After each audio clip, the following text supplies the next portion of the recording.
বাংলাদেশের সাথে কাতারের সহযোগিতামূলক সম্পর্ক এক নতুন উচ্চতায় উঠতে যাচ্ছে প্রধান উপদেষ্টা অধ্যাপক মোহাম্মদ ইউনূসের সফরের মধ্য দিয়ে। আটমা শীর্ষ সম্মেলনের উদ্বোধনী অনুষ্ঠানে প্রধান উপদেষ্টা বলেন, বাংলাদেশ এখন এমন এক অবস্থায় দাঁড়িয়ে যেখানে একটি নতুন সামাজিক চুক্তি করার সুযোগ এসেছে। বাংলাদেশ থেকে 725 জন সেনা সদস্য নেবে কাতার।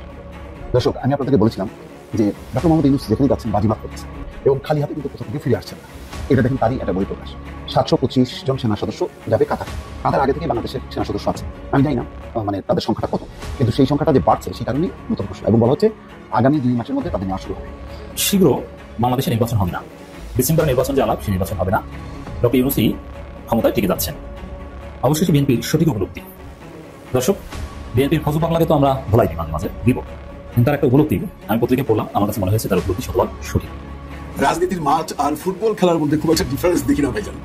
দেখেন, একটা ফুটবল খেলায় একটা বল নিয়ে বিভিন্ন দলের মানে 2 দলের 22 জন একবার ওইখানে যাচ্ছে, একবার এখানে যাচ্ছে, একবার ওইখানে যাচ্ছে। আমাদের রাজনীতি অবস্থা অলরেডি এরকমই। এই মানে নির্বাচনের ফুটবল নিয়ে, ফুটবল একবার বিএনপির মাঠে, ফুটবল একবার এনসিপির মাঠে, ফুটবল একবার জামাত ইসলামের মাঠে, ফুটবল একবার জনগণের মাঠে। সবাই এখন যার যার পায়ে ফুটবলটা রাখতে যাচ্ছে, মানে সবাই শক্তি প্রদর্শন করতে যাচ্ছে। আমরাই সেরা, আমরাই এবার আসবো, আমরাই সরকার গঠন করবো। এই জিনিসটা রাজনীতিতে সারা জীবনই আমরা দেখে আসছি।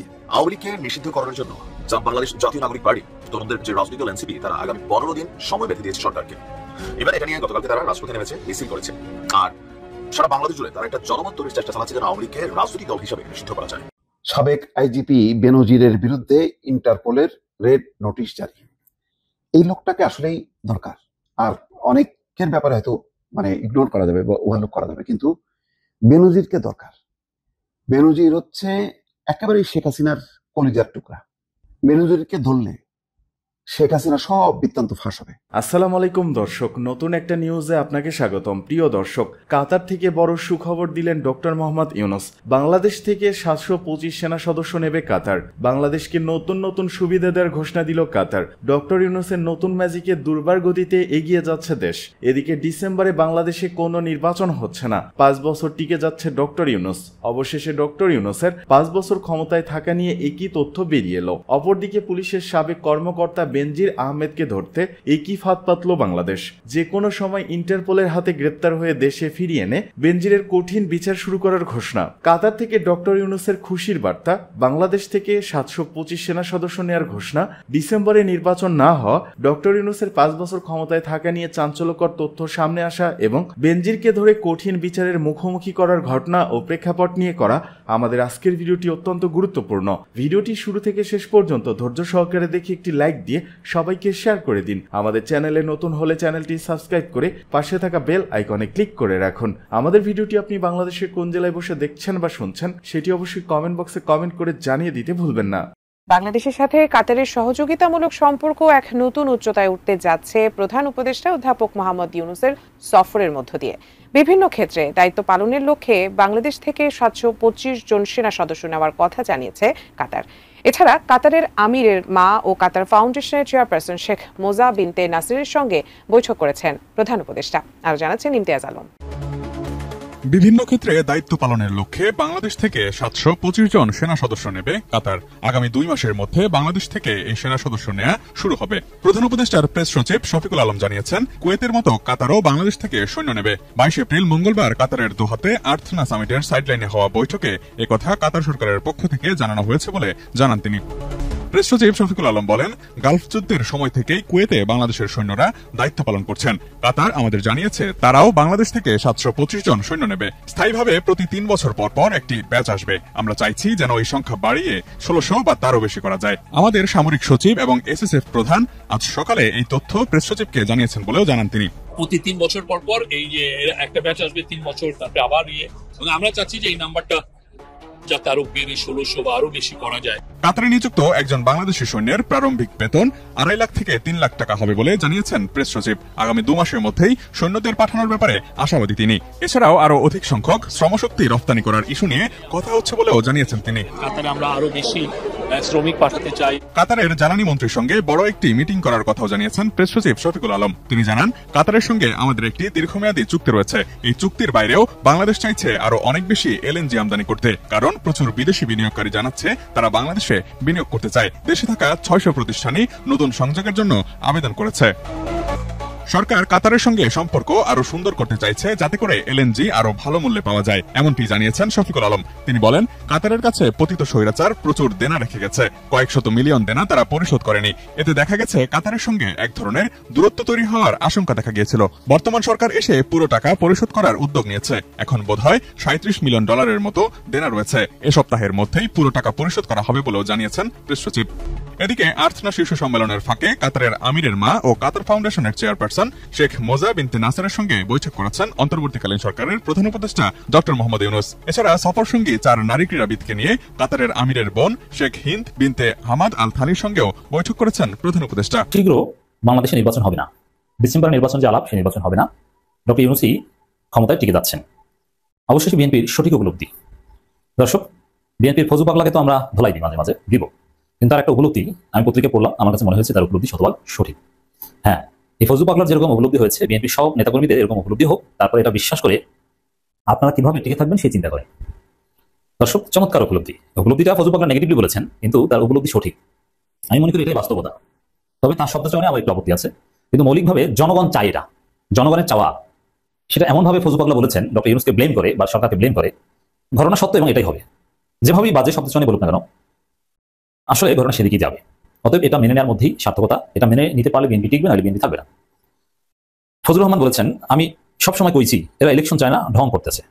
হ্যাঁ, দেখেন, ইলেকশন বলতে এই ডিসেম্বর ইলেকশন তো 5 বছর পর হতে পারে, এটা নিয়ে কিন্তু কথা হচ্ছে না। মানে এই মুহূর্তে এই একটা বিশৃঙ্খল পরিস্থিতিতে নির্বাচনের পরিবেশ নেই, বা বিএনপি কারচুপি বন্দোবস্ত করছে, এর মধ্যে এই নির্বাচনের কথা বলছে। তো এই কারচুপি নির্বাচন বা অস্থিতিশীল পরিস্থিতির মধ্যে লাশ পড়ার সম্ভাবনার যে নির্বাচন, সেই নির্বাচন আসলে এই সরকার চায় না। তার কথা কিন্তু বলে, যেমন মাহফুজ বলেছে যে নির্বাচন হবে, বা আরো অনেক কথাবার্তা শুনি, এগুলো আসলে ঢং, আসলেই ঢং। নির্বাচনের কোনো পরিবেশ নাই, নির্বাচন ডিসেম্বরে হবে না। এবং এখানে কন্ডিশনের কথা বলেছে, ঐকমত হলে এখানে কোন কোন সিস্টেমে কিভাবে নির্বাচন হবে না, নির্বাচন বিলম্ব হবে, নির্বাচন পেছাবে, ডক্টর ইউনূস ক্ষমতায় থাকবেন, সংস্কার করবেন, বাংলাদেশকে সিঙ্গাপুর, দক্ষিণ কোরিয়া, মালয়েশিয়া বানিয়ে দিবেন, সেই প্রসেসটা ফজলুর রহমানের বক্তব্যে সুন্দরভাবে উঠে এসেছে। আমি তার শব্দচয়নের সাথে দ্বিমত করে, তার এই যে প্রক্রিয়া, এর সাথে আমি একমত। আমি যেটা 6 মাস আগে কইছি, এটা ফলতেছে কিনা, আমি সবসময় কইছি এরা ইলেকশন চায় না, ঢং করতেছে, পাওয়ারটা একটু খাটাই লই। হ্যাঁ, আর এটাও একটা law of nature, human nature. যারা ক্ষমতা আসে খুব দ্রুত ক্ষমতা ছেড়ে, গণঅভ্যুত্থানের ভিত্তিতে ক্ষমতা এসেছে, আর এরা বিএনপি কারচুপি করার সুযোগ দিয়ে ক্ষমতা ছেড়ে দিবে। তারপরে বিএনপি ডক্টর ইউনূস বা সরকারের বিরুদ্ধে যে ক্ষোভ, ক্ষমতা এসে এদেরকে জেলে ঢুকাবে। আওয়ামী লীগ তো ঘোষণা দিয়েছে যে সবাইকে জেলে ঢুকাবে, আর বিএনপি আওয়ামী লীগ যেহেতু এখন ঐক্য, আবার আওয়ামী লীগ জেলে ঢুকাবে সেটা ভারতের সহায়তায় ঢুকাবে, আর ভারতের ভরসা এখন বিএনপি। তাহলে যারা ক্ষমতায়, তারা এমনি ক্ষমতা বিএনপির কাছে দিয়ে চলে যাবে, এত সহজ নয়। অতএব এটাও মিলে যাচ্ছে যে ক্ষমতা একটু খাটাই লই, ক্ষমতা সহজে কেউ ছাড়তে চায় না। আর ক্ষমতার লেজিটিমেসি থাকলে সে কেন ছাড়বে? ক্ষমতা তো যেমন যদি বাংলাদেশে একটা সুষ্ঠু নির্বাচন হয়, সেই নির্বাচনে যদি জামাত ক্ষমতা আসে, জামাত শপথ নেওয়ার আগেই বিএনপি বলবে যে ক্ষমতা ছেড়ে দিই, জামাত ক্ষমতা ছেড়ে দিবে না, ক্ষমতা খাটাইবে। এই ফজলুর রহমানের ভাষায় বলে, এটা ল অফ নেচার। কথাটা বুঝেন না?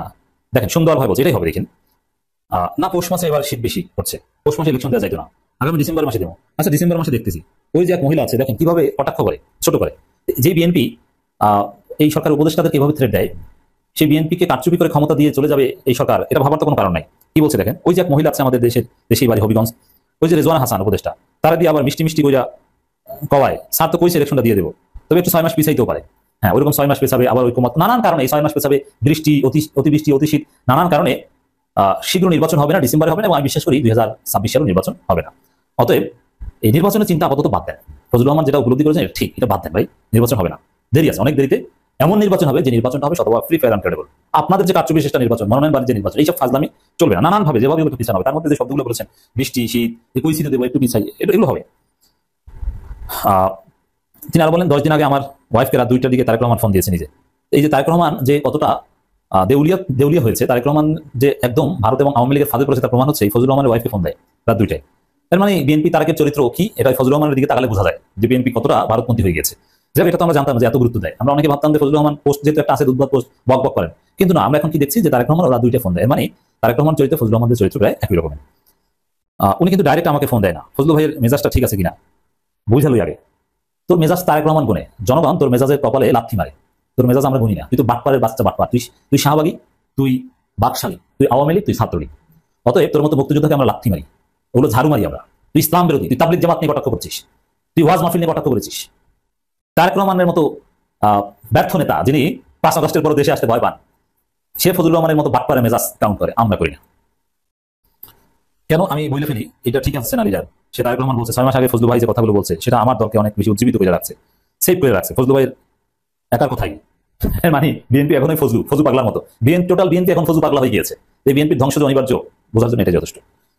ফজলুর রহমান একসময় আরো বলেন, আমি নেতা, আমার কথাটা যদি 2 নম্বর হয় তাহলে মানুষের কথা কি হবে? ওনার নাম তো ইউনূস সাহেব, বাংলাদেশের শ্রেষ্ঠ মানুষদের একজন, ওনার কথার এদিক সেদিক হইব কেন? আচ্ছা দেখতেছি বুঝালো, এগুলো কারা কয়? আমি কইলাম না, গরুর বাজারের লোকগুলো কয়, সহল বিহাল কথা কয়, গরুরা খুব ভালো বইতে ইত্যাদি। আপনাদের মতো গরুকে নিয়ন্ত্রণ করতে হলে ওই সকাল বিকাল কথা বলতে হবে, কারণ আপনার তো ধান্দাবাজ, এত সহজ না আপনাদের নিয়ন্ত্রণ করা। ডোনাল্ড ট্রাম্পও পারবে না বাংলাদেশের প্রেসিডেন্ট বানিয়ে দেবে তাকে, এটা খুব টাফ। আমার তো ইউনূস সাহেবের ঘটক বানাইতে চাই না। উনি যে বলবে ডিসেম্বর ইলেকশন হবে, এই হলো নির্বাচন কমিশন, এভাবে ইলেকশন হবে, উনি আগের দিন কইলো, পরের দিন ওনার মন্ত্রী উপদেষ্টা করে, স্যার তো কইছি 6 মাস পর্যন্ত ইত্যাদি ইত্যাদি। দেখেন এখানে এই যে কথাগুলো মানে এমন ভাবে কথা বলছে যে বাংলাদেশ কোনো সমস্যা নেই, হাসিনা সব ঠিকঠাক রেখে গেছে, এই ফজলুর মা আর শেখ মুজিব তো ফজলুর বাপ, এরা সব ঠিক করেছে, শেখ মুজিব তো এই ফজলুর একেবারে আব্বা, সব ঠিক আছে, অত নির্বাচন দিলেই হবে, কোনো সংস্কার দরকার নাই, নির্বাচনের পরিবেশ হাসিনা রেখে গিয়েছে, এটাই বিশ্বাস করেন, কথা বলতে এটাই। এখন ডক্টর ইউনূস শুধু ক্ষমতা থাকা খাইশ থেকে নির্বাচন দেয় না। যাই হোক দর্শক, মূল কথা এটাই যে আসলে শীঘ্র নির্বাচন হবে না, ডক্টর ইউনূস ক্ষমতায় থাকবে 3-4 বছর। এখন কিভাবে কি থাকবে, কিভাবে নির্বাচন 6 মাস সেবা পেছাবে, ফজলুর রহমান যে রোডম্যাপ দিয়েছেন আমি এটাকে সঠিক মনে করি। সাবেক আইজিপি বেনজিরের বিরুদ্ধে ইন্টারপোলের রেড নোটিশ জারি। এই লোকটাকে আসলেই দরকার। আর অনেকের ব্যাপারে হয়তো মানে ইগনোর করা যাবে বা ওভারলুক করা যাবে, কিন্তু বেনজিরকে দরকার। বেনজির হচ্ছে একেবারেই শেখ হাসিনার কলিজার টুকরা। বেনজিরকে ধরলে শেখ হাসিনা সব বৃত্তান্ত ফাঁস হবে। দেখেন, যখন নাকি বেনজিরকে আর কোনোভাবেই তার মোটামুটি সম্পত্তির পরিমাণ এমন দাঁড়ালো যে যেখানে শেখ হাসিনার আবার জন্মস্থান, শেখ হাসিনার বাড়ি, দেখা গেল গোপালগঞ্জের মোটামুটি অর্ধেক কিনে ফেলছে, বাগান বাড়ি টাড়ি করে দুনিয়ার যত বোট ক্লাবের মালিক, তারপরে বাংলাদেশে যত অভিজাত ব্যাপার স্যাপার আছে সব কিছু হচ্ছে বেনজিরের দখলে। তারপরে দেখছেন তো যে তার স্ত্রীর নামে বিশাল বিশাল মানে ফ্ল্যাট, এটা তো হলো দেশের একটা অবস্থা। আর বাইরে দিয়ে কত টাকা পাচার হয়েছে কেউ জানে না। মার্কিন যে নিষেধাজ্ঞা দিছিল, মানে বাংলাদেশের উপর প্রথম নিষেধাজ্ঞা, র্যাব এবং 7 কর্মকর্তা, তার মধ্যে অন্যতম কিন্তু বেনজির আহমেদ। বাংলাদেশের যত রাজনৈতিক গুম খুন এবং বিরোধী মত এবং দল দমনের ক্ষেত্রে প্রধান সিপাহ সালার ছিলেন এই বেনজির। সুতরাং এই বেনজিরকে আসলেই ধরা দরকার। এটা ইন্টারন্যাশনালি বাংলাদেশের সর্বোচ্চ চেষ্টা করা দরকার যে ভাই ঠিক আছে, তোমরা অনেক ক্রিমিনালকে ইগনোর করো, আমরা এটাকে করো, কিন্তু এই ক্রিমিনালকে ফেরত দাও। হেফাজতের উপরে আক্রমণ, বিএনপির উপরে দমন, কি না করছে, কত গুম খুন। কক্সবাজারে সেই আলোচিত একরাম হত্যাকাণ্ডের সেই মূল হোতা হচ্ছে এই বেনজির আহমেদ, এবং যার বিরুদ্ধে নিষেধাজ্ঞা দিচ্ছে। তার বিলাস পেশন এবং কি বলবো কি, মানে বাংলাদেশের এমন কোনো প্রান্ত নেই যে প্রান্তে তার শত শত একর জমি নেই। এবং দেখেন কিভাবে এত বড় ক্রিমিনাল, যার বিরুদ্ধে যখন নাকি দুদক তদন্ত করলো, তাকে হাজিরার জন্য ডেট ফিক্সড করলো, সুন্দর মতন করে বিমানবন্দরে রীতিমতো স্কট দিয়ে পাহারা দিয়ে তাকে তুলে দেওয়া হলো। কেননা হাসিনা জানে আজ হোক কাল হোক এই বেনজিরের যুগের শেষ হবে, এবং সে যদি ধরা পড়ে তাহলে বেনজিরের কি হবে বড় কথা না, তখন পই পই করে সব বের করে দেবে বেনজির যে শেখ হাসিনা তাকে দিয়ে কি করাইছে, আর সে নিজে কি করছে, আর শেখ হাসিনা কি করছে। সুতরাং মানে অন্য কোনো হলে যদি সে গোপালগঞ্জের লোক না হইতো তাহলে বোধহয় কিল করে ফেলতো বেনজিরকে, তাও শেখ হাসিনা নিজে রক্ষা পাইতো। একে শুধু দেশ থেকে পার করছে, এবং এখন পর্যন্ত এত বড় ক্রিমিনাল কোথাও বলে না যে সে কোথায় আছে, কোন দেশে আছে, কোন জায়গায় রাজনৈতিক আশ্রয় প্রার্থী আছে। মানে অনেকে বলে অমুক দ্বীপে আছে, তমুক দ্বীপে আছে, কোনো না কোনো দ্বীপে আছে। মানে এই লোক যখন মারা যাবে তার লাশও দেশে আসবে কিনা আল্লাহ জানে। সে যখন মারা যাবে সেই মারা যাওয়ার খবর হয়তো আসবে না, আর যতদিন জীবিত আছে সে কোনোদিনও মানুষের সামনে আসবে না। এই লোককে খুবই দরকার। এখন খবরে যেটা বলা হচ্ছে 10ই এপ্রিল রেড নোটিশ জারি করা হয়। বাংলাদেশ পুলিশ সদর দপ্তরের মুখপাত্র ইনামুল হক সমকালকে বেনজিরের বিরুদ্ধে রেড নোটিশ জারির কথা নিশ্চিত করেছেন। পুলিশ সদর দপ্তর সূত্র জানায়, আদালতের নির্দেশনায় প্রসিকিউশন অথবা তদন্ত সংস্থার অনুরোধের পরিপ্রেক্ষিতে পুলিশ সদর দপ্তরের ন্যাশনাল সেন্ট্রাল ব্যুরো শাখা ইন্টারপোল রেড নোটিশ জারির আবেদন করে থাকে। বেনজির সহ 12 জনের বিরুদ্ধে আবেদন করা হয়েছিল। যাক, 12 জনের মধ্যে কাকে দেবে না দেবে জানি না, বেনজিরকে দয়া করে এই ক্রিমিনালকে যেন বাংলাদেশে ফেরত দেওয়া হয়। এদিকে 5 সংস্কার কমিশনের 5 শতাধিক প্রস্তাবে একমত বিএনপি। 5 সংস্কার কমিশনের 691 প্রস্তাবের মধ্যে প্রায় 5 শতাধিক বিষয়ে একমত বিএনপি। 73টিতে আপত্তি জানিয়েছে দলটি, বাকিগুলো নিয়ে রয়েছে পর্যবেক্ষণ। ঐক্যমত্য কমিশনের সঙ্গে 3 দিনের বৈঠক শেষে মঙ্গলবার সন্ধ্যায় এমন তথ্য জানান দলটির স্থায়ী কমিটির সদস্য সালাউদ্দিন আহমেদ। তিনি বলেন, বিএনপি সংস্কারের প্রথম প্রস্তাবক যেসব বিষয় ঐক্যমত্যের মাধ্যমে জুলাই চার্টার হবে তা বাস্তবায়ন করবে নির্বাচিত সরকার। এর আগে সকালে ঐক্যমত্য কমিশনের সহ সভাপতি আলী রিয়াজ জানান, রাজনৈতিক দলগুলোর ভিন্নমত নিয়ে সংশ্লিষ্ট কমিশনের সঙ্গে আলোচনা শেষে মে মাসের মাঝামাঝি সময় শুরু হবে দ্বিতীয় দফার বৈঠক। 5 কমিশনের দেওয়া সংস্কার প্রস্তাবনা নিয়ে মতামত জানাতে তৃতীয় দিনের মতো জাতীয় ঐক্যমত্য কমিশনে হাজির হয় বিএনপি। বেলা 11টায় জাতীয় সংসদের এলডি হলে আসেন স্থায়ী কমিটির সদস্য সালাউদ্দিন আহমেদের নেতৃত্বে 4 সদস্যের প্রতিনিধি দল। ঐক্যমত্য কমিশনের পক্ষে আলোচনায় অংশ নেন সহ সভাপতি আলী রিয়াজ, বদিউল আলম মজুমদার, সফররাজ হোসেন সহ অন্যান্যরা। বৈঠকের শুরুতে আলী রিয়াজ বলেন, রাজনৈতিক দলগুলোর ভিন্নমত নিয়ে সংশ্লিষ্ট কমিশনের সঙ্গে বৈঠক শেষে মে মাসের মাঝামাঝিতে শুরু হবে দ্বিতীয় দফার আলোচনা। এ সময় সালাউদ্দিন আহমেদ বলেন, সংস্কার হতে হবে আইনানুগ ও সাংবিধানিক। আলোচনার বিরতিতে তিনি আরো জানান, বিচার বিভাগীয় সংস্কার কমিশন নিয়ে আলোচনা হয়েছে। প্রধান বিচারপতি নিয়োগের ক্ষেত্রে আপিল বিভাগের জ্যেষ্ঠ 3 জন বিচারকের মধ্য থেকে প্রধান বিচারপতি নিয়োগের বাধ্যবাধকতা করার প্রস্তাব দিয়েছে বিএনপি। সন্ধ্যায় আলোচনা শেষে সালাউদ্দিন আহমেদ জানান, 5 সংস্কার কমিশনের প্রস্তাবনার 5 শতাধিক বিষয় একমত বিএনপি। আপত্তি রয়েছে 73টি বিষয়। ঐক্যমত্যের মধ্য দিয়ে জুলাই চার্টার প্রণয়নের পরামর্শ দেন তিনি। এর আগে 17 ও 20 এপ্রিল ঐক্যমত্য কমিশনের সঙ্গে বৈঠক করে বিএনপি।